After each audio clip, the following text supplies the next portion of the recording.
Hello dear student, आपका स्वागत है आपके अपने YouTube channel study with Ranjeet में। जैसा कि पिछली क्लास में क्लास 12th के फिजिक्स चैप्टर नंबर 4 संधारित्र तथा परावैद्युत के क्वेश्चन नंबर 11 से लेकर क्वेश्चन नंबर 20 तक सॉल्व किया गया था और जिस बुक से सॉल्व किया गया था वह कुमार मित्तल की थी। और आज की इस क्लास में हम लोग क्वेश्चन नंबर 21 से लेकर क्वेश्चन नंबर 25 तक सॉल्व करेंगे। तो चलिए शुरू करते हैं और क्वेश्चन नंबर 21 को सॉल्व करते हैं। क्वेश्चन नंबर 21 है, एक समांतर प्लेट वायु संधारित्र 60 सेंटीमीटर गुणे 40 सेंटीमीटर नाप की धातु की दो आयताकार चादरों से बना है। चादरों के बीच की दूरी 4 मिलीमीटर है और बीच में 60 सेंटीमीटर गुणे 40 सेंटीमीटर और गुणे 4 सेंटीमीटर, यहाँ पर 4 सेंटीमीटर नहीं 4 मिलीमीटर होगा। क्या होगा? 4 मिलीमीटर होगा। नाप की एक विद्युत रोधी प्लेट रखी है जिसका परावैद्युतांक 7 है। इस संधारित्र को 200 वोल्ट पर आवेशित करने के लिए कितने कूलाम आवेश की आवश्यकता होगी? यहाँ पर हमें आवेश निकालना है। क्या ज्ञात करना है? आवेश। आवेश आवेश ज्ञात करने के लिए यानी हमें क्यू ज्ञात करना है और क्यू ज्ञात करने के लिए हम क्या करेंगे? क्यू ज्ञात करने के लिए समांतर प्लेट संधारित्र है तो उसके लिए हम फार्मूला यहाँ पर सीबी भी लिख सकते हैं, सीबी।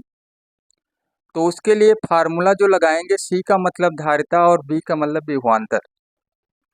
तो धारिता का जो फार्मूला लगाएंगे, इस क्वेश्चन में परावैद्युतांक भी दिया गया है 7, तो फार्मूले में भी परावैद्युतांक लेना है यानी उसका भी मान रखना है। तो धारिता का जो फार्मूला होगा एप्सिलॉन नॉट इंटू के, परावैद्युतांक और इंटू ए और बटे में डी, और गुणे में हो जाएगा बी। अब हम इसका मान रखेंगे और मान रखेंगे एप्सिलॉन नॉट का मान रखेंगे 8.85 और पावर में -12 होगा, 10 की पावर माइनस में 12। के का मान 7 रखेंगे, के का मान यहाँ पर 7 रखेंगे और गुणे में क्षेत्रफल यहाँ पर दिया गया है 60 सेंटीमीटर गुणे 40 सेंटीमीटर। क्योंकि आयताकार चादर से बना है तो आयत का जो क्षेत्रफल होता है लंबाई और गुणे में चौड़ाई, और ये सेंटीमीटर में है तो हम लिखेंगे मीटर में।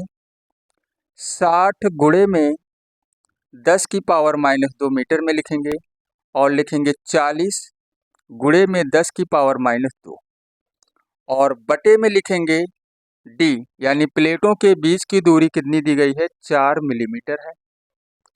तो इसको भी हम मीटर में ही रखेंगे, लिखेंगे 4 और गुणे में 10 की पावर -3, ये मीटर हो जाएगा।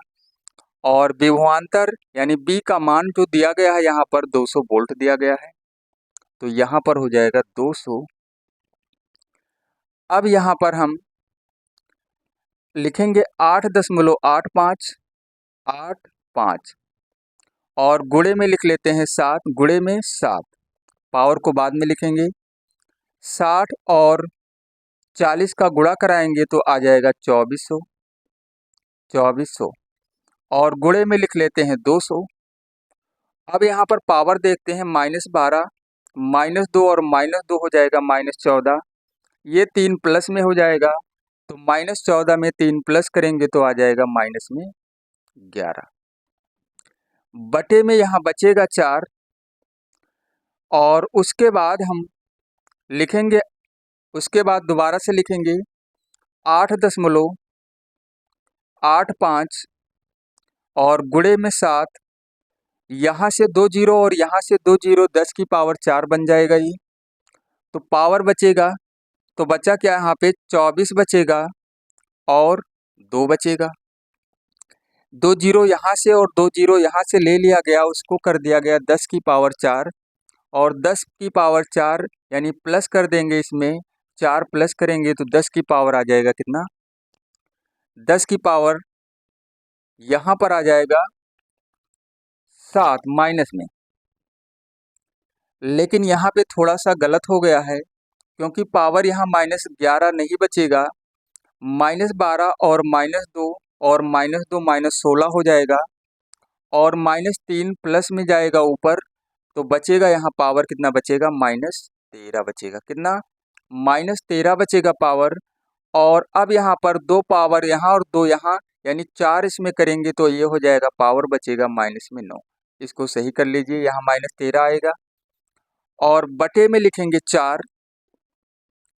4 से 24 को हम 6 बार में कैंसिल कर लेंगे, 4 से 24 को हम 6 बार में कैंसिल कर लेंगे, तो यहाँ पर आ जाएगा 8.85 और 6 चौके, यहाँ पे 6 और 7 का गुणा हो जाएगा, 6 और 7 का 42 और 42 दूना हो जाएगा 84, 84 और गुणे में हो जाएगा 10 की पावर -9। अब 84 और 8.85 का गुणा करा लेंगे, तो यहाँ पर आ जाएगा 743.4 और पावर यहाँ पर होगा -9।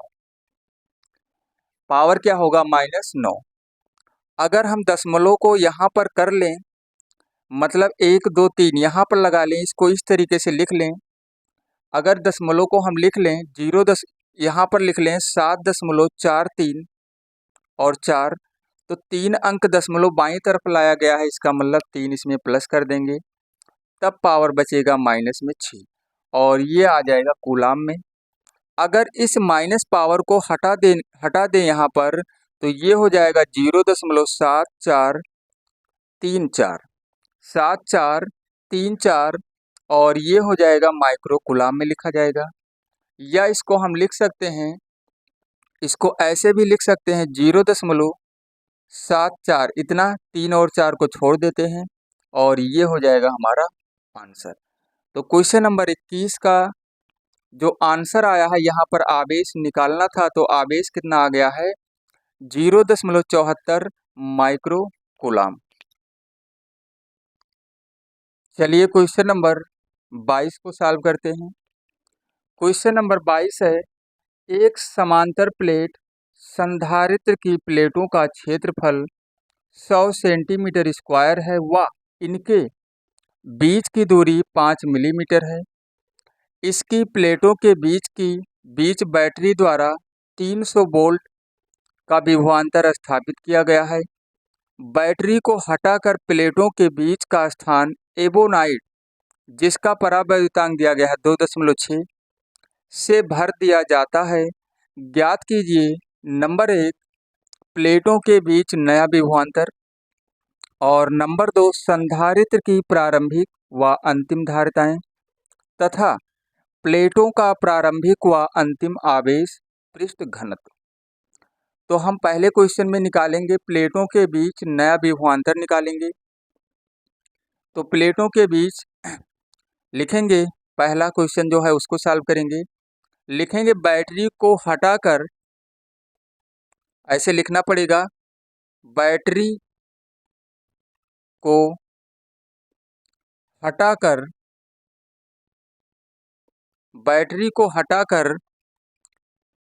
प्लेटों के मध्य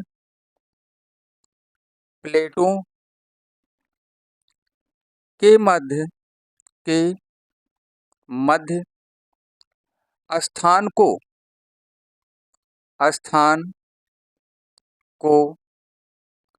2.6 परावैद्युतांक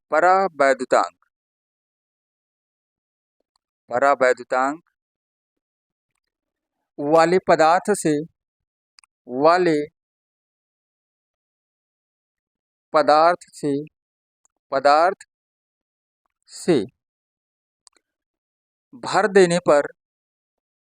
भर देने पर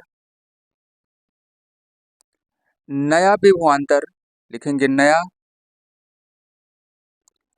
विभवांतर, नया विभवांतर, नया विभवांतर अगर बैटरी को हटाकर प्लेटों के मध्य स्थान को 2.6 परावैद्युतांक वाले पदार्थ से अगर उसे भर दें, तब नया विभवांतर हमारा बी डैश हो जाएगा, क्योंकि एक विभवांतर यहाँ पर दिया गया है, 300 वोल्ट दिया गया है।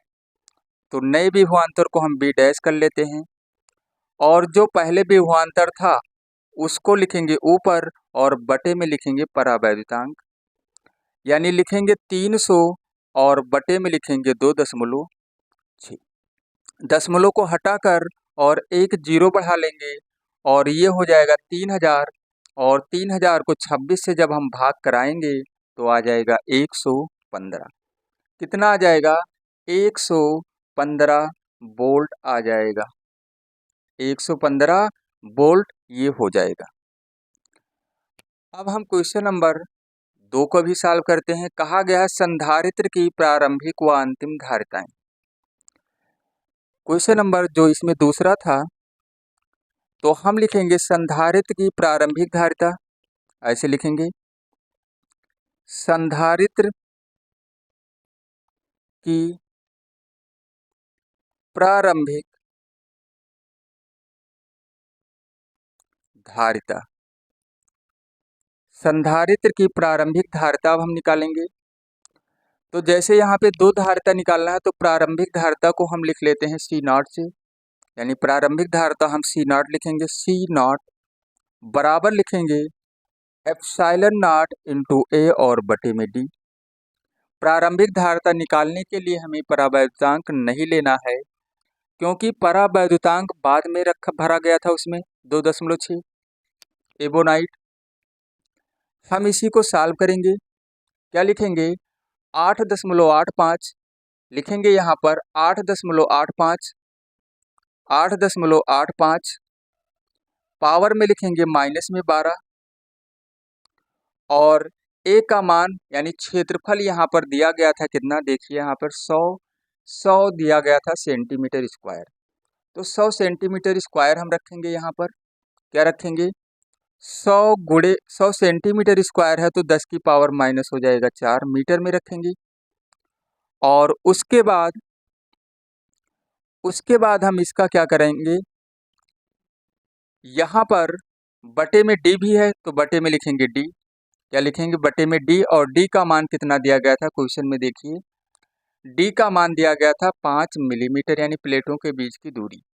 तो 5 मिलीमीटर है, तो 5 मिलीमीटर के लिए हमें क्या करना है, मीटर में रखेंगे, 5 गुणे में 10 की पावर माइनस 3 कर लेंगे।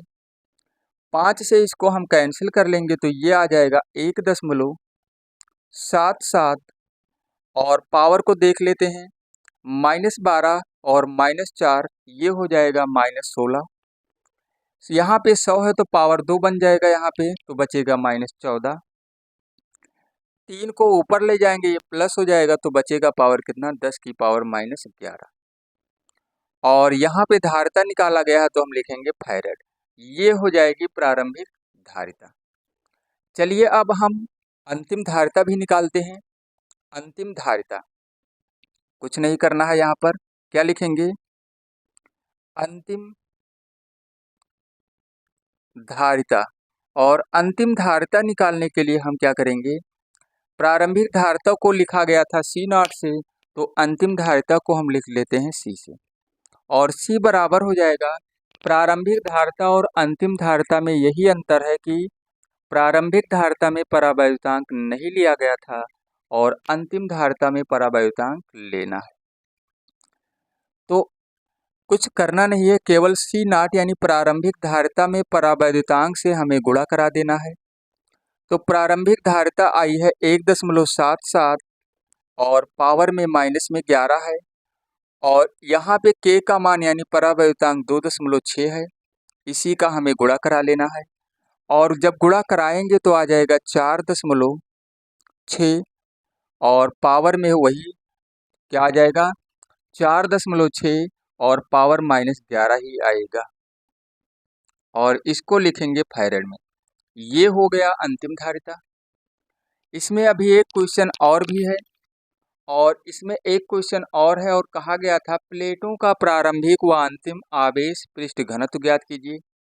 तो अब हम निकालेंगे आवेश का पृष्ठ घनत्व। आवेश का पृष्ठ घनत्व निकालेंगे प्रारंभिक व अंतिम। तो देखिए, अगर हम बैटरी को हटा दें तो आवेश का मान अपरिवर्तित रहेगा। इसका मतलब ये हुआ कि आवेश का पृष्ठ घनत्व नहीं बदलेगा। तो एक ही बार हमें आवेश का पृष्ठ घनत्व यहाँ निकालना है। तो तीसरा जो क्वेश्चन था 3 नंबर, लिखेंगे आवेश का पृष्ठ घनत्व। आवेश का पृष्ठ घनत्व। आवेश का पृष्ठ घनत्व निकालने के लिए हम लिखेंगे सिग्मा, और बराबर में लिखेंगे Q और बटे में A। क्या लिखेंगे? Q और बटे में A लिखेंगे। तो Q को हम लिख सकते हैं C0 यानी प्रारंभिक धारिता और विभवांतर गुणे। बटे में क्या लिखेंगे? A। बटे में क्या लिखेंगे? A लिखेंगे। अब हम क्या करेंगे? C0 का मान आया था 1.77। कितना आया था? 1.77, और पावर आया था -11, और विभवांतर यहाँ पर दिया गया था 300 वोल्ट। प्रारंभिक विभवांतर यहाँ रखना है 300 वोल्ट। एक विभवांतर निकाला गया था लेकिन वो नहीं रखना है। और बटे में लिखना है क्षेत्रफल, यानी लिखना है 100, और गुणे में 10 की पावर -4। इसका और इसका 0 कैंसिल हो गया, ये पावर ऊपर गया तो पावर हो गया -7। तो इसका जो आंसर आया है कितना आ गया है? सिग्मा का मान यानी पृष्ठ आवेश का पृष्ठ घनत्व जो आया है कितना? 3 से जब गुणा कराएंगे तो ये आ जाएगा 5.31, और गुणे में 10 की पावर -7। इसका मात्रक कूलाम प्रति मीटर स्क्वायर होगा। ये हो जाएगा आवेश का पृष्ठ घनत्व। यहाँ दोबारा नहीं निकालना है, केवल हमें एक लाइन लिख देना है। एक लाइन क्या लिखना है? हमें लिखना है बैटरी को, चलिए इसको लिख लेते हैं। क्या लिखना है? बैटरी को ऐसे लिख लेना है, बैटरी हटा देने पर, बैटरी हटा देने पर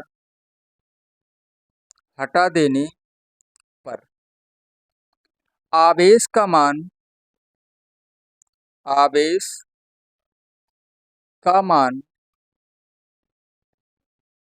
अपरिवर्तित रहेगा। अपरिवर्तित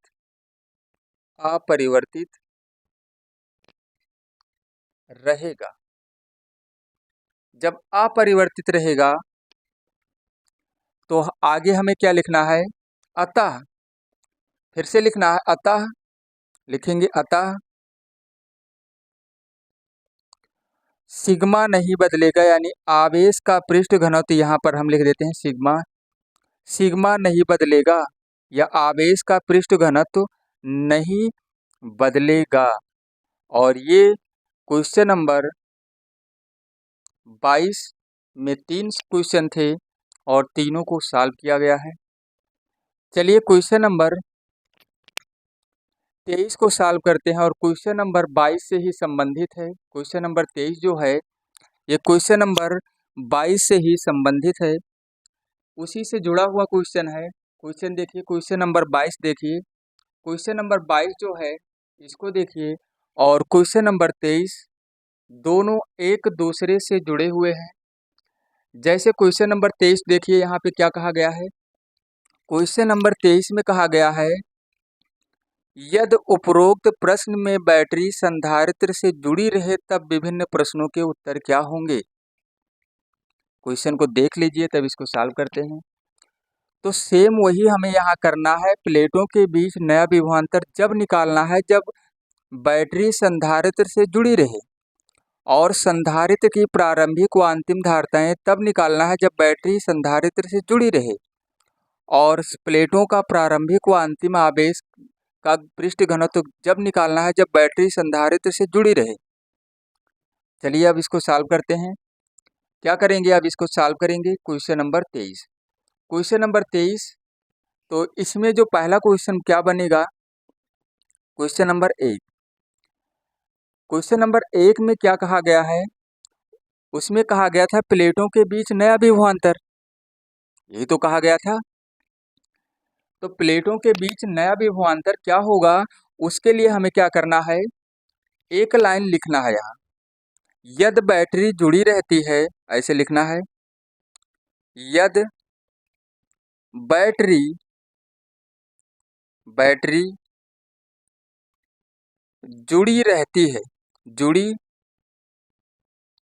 रहती है, और बैटरी अगर जुड़ी रहती है तो प्लेटों के बीच विभवांतर पर कोई प्रभाव नहीं पड़ेगा। तो लिखना है प्लेटों, क्या लिखना है, तो प्लेटों के बीच के बीच विभवांतर विभवांतर पर कोई प्रभाव कोई कोई प्रभाव नहीं पड़ेगा, कोई प्रभाव नहीं पड़ेगा। अतः नया विभवांतर यानी बी डैश बराबर क्या हो जाएगा, 300 वोल्ट ही होगा। ये हो जाएगा क्वेश्चन नंबर 1 का आंसर। अब यहाँ पे दूसरा क्वेश्चन ये था कि संधारित्र की प्रारंभिक व अंतिम धारिताएं, तो संधारित्र की प्रारंभिक धारिता वही होगी और अंतिम धारिता भी वही होगी, क्योंकि धारिता वहाँ पे क्या था, दूसरा जो क्वेश्चन है प्रारंभिक धारिता को C1 C0 माना गया था और जिसका मान आया था कितना, 1.77 और गुणे में 10 की पावर -11 फैरेड। ये प्रारंभिक धारिता है और अंतिम धारिता इसकी आ जाएगी 2.6 और गुणे में 1.77 कर लेंगे। ऐसा क्यों, क्योंकि अभी पिछले क्वेश्चन में सॉल्व किया गया था, पिछले क्वेश्चन में सॉल्व किया गया था 2.6 के का मान है परावैद्युतांक और ये C0 यानी प्रारंभिक धारिता है, इसका गुणा कराया गया था, तो यहाँ भी करा लेंगे उसी तरीके से -11, तो बराबर में ये आ जाएगा 4.6 और 10 की पावर में -11 फैरेड। अब यहाँ पे जो तीसरा क्वेश्चन क्या करना है हमें, तीसरा क्वेश्चन आवेश का पृष्ठ घनत्व बदल जाएगा, लेकिन अगर हम बैटरी को जोड़ दें यानी बैटरी अगर जुड़ जाए तो आवेश का पृष्ठ घनत्व बदल जाएगा। तो यहाँ लिख लो एक लाइन, आवेश का, ऐसे लिखना है, आवेश का पृष्ठ घनत्व बदल जाएगा। आवेश का पृष्ठ घनत्व क्या होगा, बदल जाएगा, और जब बदल जाएगा तो दो बार हमें आवेश का पृष्ठ घनत्व निकालना है, यानी सिग्मा 1 निकालेंगे और सिग्मा 1 जब निकालेंगे तो यहाँ लिखेंगे Q1 और बटे में क्षेत्रफल। Q1 जब लिखेंगे तो यहाँ हम C0 यानी प्रारंभिक धारिता और गुणे विभवांतर कर लेंगे, बटे में A लिखेंगे और फिर इसको सॉल्व करेंगे। C0 का मान क्या था, 1.77 और गुणे में 10 की पावर -11, विभवांतर यहाँ पर क्या था 300 वोल्ट, बटे में क्या लिखेंगे 100 गुणे में 10 की पावर -4 क्षेत्रफल हमारा, इसका 0 से 0 कैंसिल कर दिया गया और तो ये आ जाएगा 3 से गुणा कराएंगे तो आ जाएगा कितना 5.31 और गुणे में 10 की पावर -7, पिछले क्वेश्चन में भी यही आया था, कूलाम प्रति मीटर स्क्वायर। कितना आ गया 5.31 गुणे 10 की पावर -7 कूलाम प्रति मीटर स्क्वायर। अब हम निकालेंगे क्या, सिग्मा 2 यानी अंतिम आवेश का पृष्ठ घनत्व, सिग्मा 2 निकाल लेंगे और यहाँ पर जो पिछले क्वेश्चन में आया था सेम वही मान रख देना है।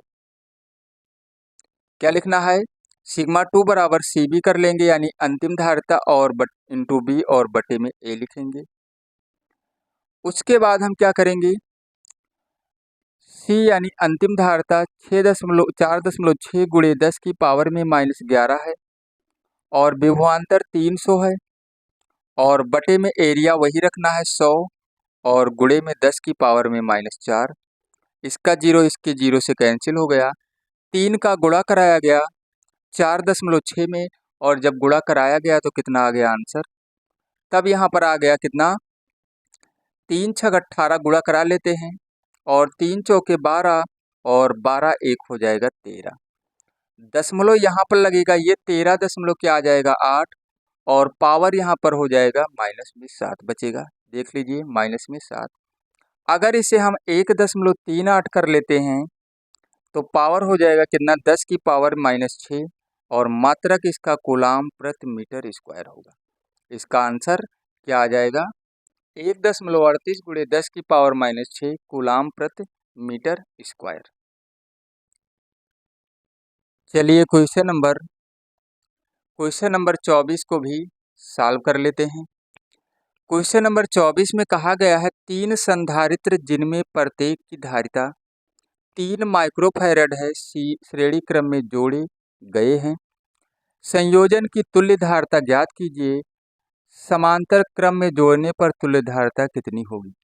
यहाँ पर हमें संयोजन की तुल्य धारिता समांतर क्रम और श्रेणी क्रम दोनों में ज्ञात करना है और 3 संधारित्र है जिनमें प्रत्येक की धारिता 3 माइक्रोफैरड है। तो यहाँ लिख लो C1 बराबर C2 बराबर C3 और इन तीनों का मान 3 माइक्रोफैरड है। क्या है, 3 माइक्रोफैरड है। तो अब हम लिखेंगे श्रेणी क्रम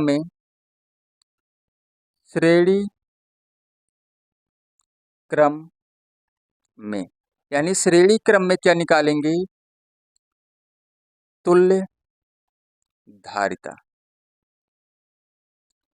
श्रेणी क्रम में तुल्य धारिता निकालने के लिए हमें क्या करना है, लिखना है 1/C, श्रेणी क्रम में बटे में लिखेंगे और बराबर में लिखेंगे 1/C1 प्लस में 1/C2 लिखेंगे और प्लस में 1/C3 लिखेंगे। 1/C बराबर 1/3 और प्लस में लिखेंगे 1/3 और प्लस में 1/3। 1/C बराबर हर बराबर है तो ये आ जाएगा 3 और बटे में 3, 3 से 3 कैंसिल हो जाएगा तो C का मान आ जाएगा 1 माइक्रोफैरड। 1 माइक्रोफैरड। अब हम निकालेंगे समांतर क्रम में। तो समांतर क्रम में से तुल्य धारिता निकालने के लिए क्या करना है, क्या लिखेंगे, हम लिखेंगे समांतर क्रम में, ऐसे लिखेंगे समांतर क्रम में और समांतर क्रम में क्या निकालना है, तुल्य धारिता। समांतर क्रम में तुल्य धारिता कैसे निकालेंगे, यहाँ लिखेंगे C बराबर C1 प्लस C2 और प्लस C3। तो C1 का मान 3 है, C2 का भी मान 3 है और C3 का भी मान 3 है। तो यहाँ पर आ जाएगा 9 माइक्रोफैरड। ये हो जाएगा समांतर क्रम में तुल्य धारिता। चलिए क्वेश्चन नंबर 25 को भी सॉल्व कर लेते हैं। क्वेश्चन नंबर 25 में कहा गया है 2 संधारित्र की तुल्य धारिता समांतर क्रम में 24 माइक्रोफैरड है तथा श्रेणी क्रम में 6 माइक्रोफैरड है। उनकी अलग अलग धारिताएं क्या हैं। तो यहाँ पर लिख लो माना क्या मानेंगे, यहाँ पे 2 संधारित्र की तुल्य धारिता समांतर क्रम में 24 और श्रेणी क्रम में 6 है। उनकी अलग अलग धारिताएं हमें निकालना है। तो मानेंगे माना धारिताएं कर लेते हैं। धारिताएं C1 व C2 हैं, 2 धारिता है तो इसको मान लेते हैं। और जब मान लेंगे इसको तो क्वेश्चन में कहा गया है समांतर क्रम में, तो समांतर क्रम में ऐसे ही तो लिखते हैं C1 प्लस C2 ही तो लिखते हैं। ये बराबर क्या लिख लेंगे 24 माइक्रोफैरड। और ये किस क्रम में है, ये समांतर क्रम में है। यहाँ लिख लीजिए समांतर क्रम, यहाँ लिख लीजिए। ये बन गया समीकरण 1 बना लीजिए, ये समांतर क्रम में है। और श्रेणी क्रम में हम इस प्रकार से लिखेंगे 1/C1 और प्लस में लिखेंगे 1/C2 लिखेंगे, ऐसे तो लिखेंगे। और ये मान दिया गया है 6 माइक्रोफैरेड, तो बराबर में 1/6 लिखेंगे। 1/6 ये कौन सा क्रम है, ये श्रेणी क्रम है, श्रेणी क्रम। ये क्वेश्चन में दिया गया था। इसको सॉल्व करेंगे, इसका एलसीएम C1 इंटू C2 आ जाएगा और यहाँ C2 प्लस C1 आ जाएगा और बराबर में क्या है 1/6। या हम इसको लिख सकते हैं क्या, C1 प्लस C2 लिख सकते हैं और इन बटे में C1 इंटू C2 बराबर में 1/6 हो जाएगा। C1 प्लस C2 का मान यहाँ पे 24 दिया गया है, यहाँ रख लो 24, क्या रखना है 24 और बटे में C1 इंटू C2 बराबर में 1/6 हो जाएगा। और उसके बाद हम क्रॉस मल्टीप्लाई जब करा लेंगे तो C1 इंटू C2 का मान कितना आ जाएगा, 24 छक्का हो जाएगा 144 आ जाएगा, ये आ गया। अब यहाँ पे एक फार्मूला हमें लगाना है a माइनस बी का होल स्क्वायर। इसको अगर सॉल्व करना है तो एक फार्मूला यहाँ लगाना होगा और वह फार्मूला होगा a माइनस बी का होल स्क्वायर। तो हम लिखेंगे C1 माइनस C2 का होल स्क्वायर। इसका तो फार्मूला वैसे a square plus B square minus 2ab होता है, लेकिन इसका एक फार्मूला और भी होता है और वो फार्मूला होता है a प्लस बी का होल स्क्वायर माइनस 4ab होता है। मतलब C1 लिखेंगे और क्या लिखेंगे C2 लिखेंगे। अब देखिए C1 प्लस C2 का मान तो 24 दिया ही गया था यहाँ पर, तो यहाँ लिख लो 24 का स्क्वायर माइनस 4 गुणे C1 और C2 का मान दिया गया है कितना 144 आया है अभी। यहाँ पे आ जाएगा 576 और यहाँ भी आएगा 576। तो इसका मतलब C1 माइनस C2 का होल स्क्वायर कितना आ गया है 576। अभी इसको आगे भी सॉल्व करेंगे। तो C1 माइनस C2 का होल स्क्वायर बराबर में क्या आ गया 0। चलिए इधर सॉल्व करते हैं। तो यहाँ पर हम लिख सकते हैं C1 माइनस C2 और बराबर 0 भी लिख सकते हैं, स्क्वायर कैंसिल हो जाएगा, 0 इधर है कोई दिक्कत नहीं। या C1 को बराबर कर सकते हैं C2 के, यही तो कर सकते हैं। C1 को बराबर कर सकते हैं C2 के, और जब बराबर कर सकते हैं तो अब इसको हम कैसे सॉल्व करेंगे। इसके लिए हमें क्या करना है, समीकरण 1 से ऐसे लिखना है, समीकरण 1 से। समीकरण 1 से, समीकरण 1 में क्या है C1 है, यहाँ C2 बराबर C1 कर सकते हैं, यानी C2 जहाँ लिखा है वहाँ हम C1 लिख सकते हैं और बराबर में 24। तो ये हो जाएगा 2C1 और बराबर में 24 कर लेंगे। 2 से 24 को 12 बार में कैंसिल कर दिया गया तो C1 का मान कितना आ गया 12 माइक्रोफैरेड। ये तो हमारी एक धारता आ गई। अब क्या करेंगे C1 बराबर 12, समीकरण लिखेंगे ऐसे, समीकरण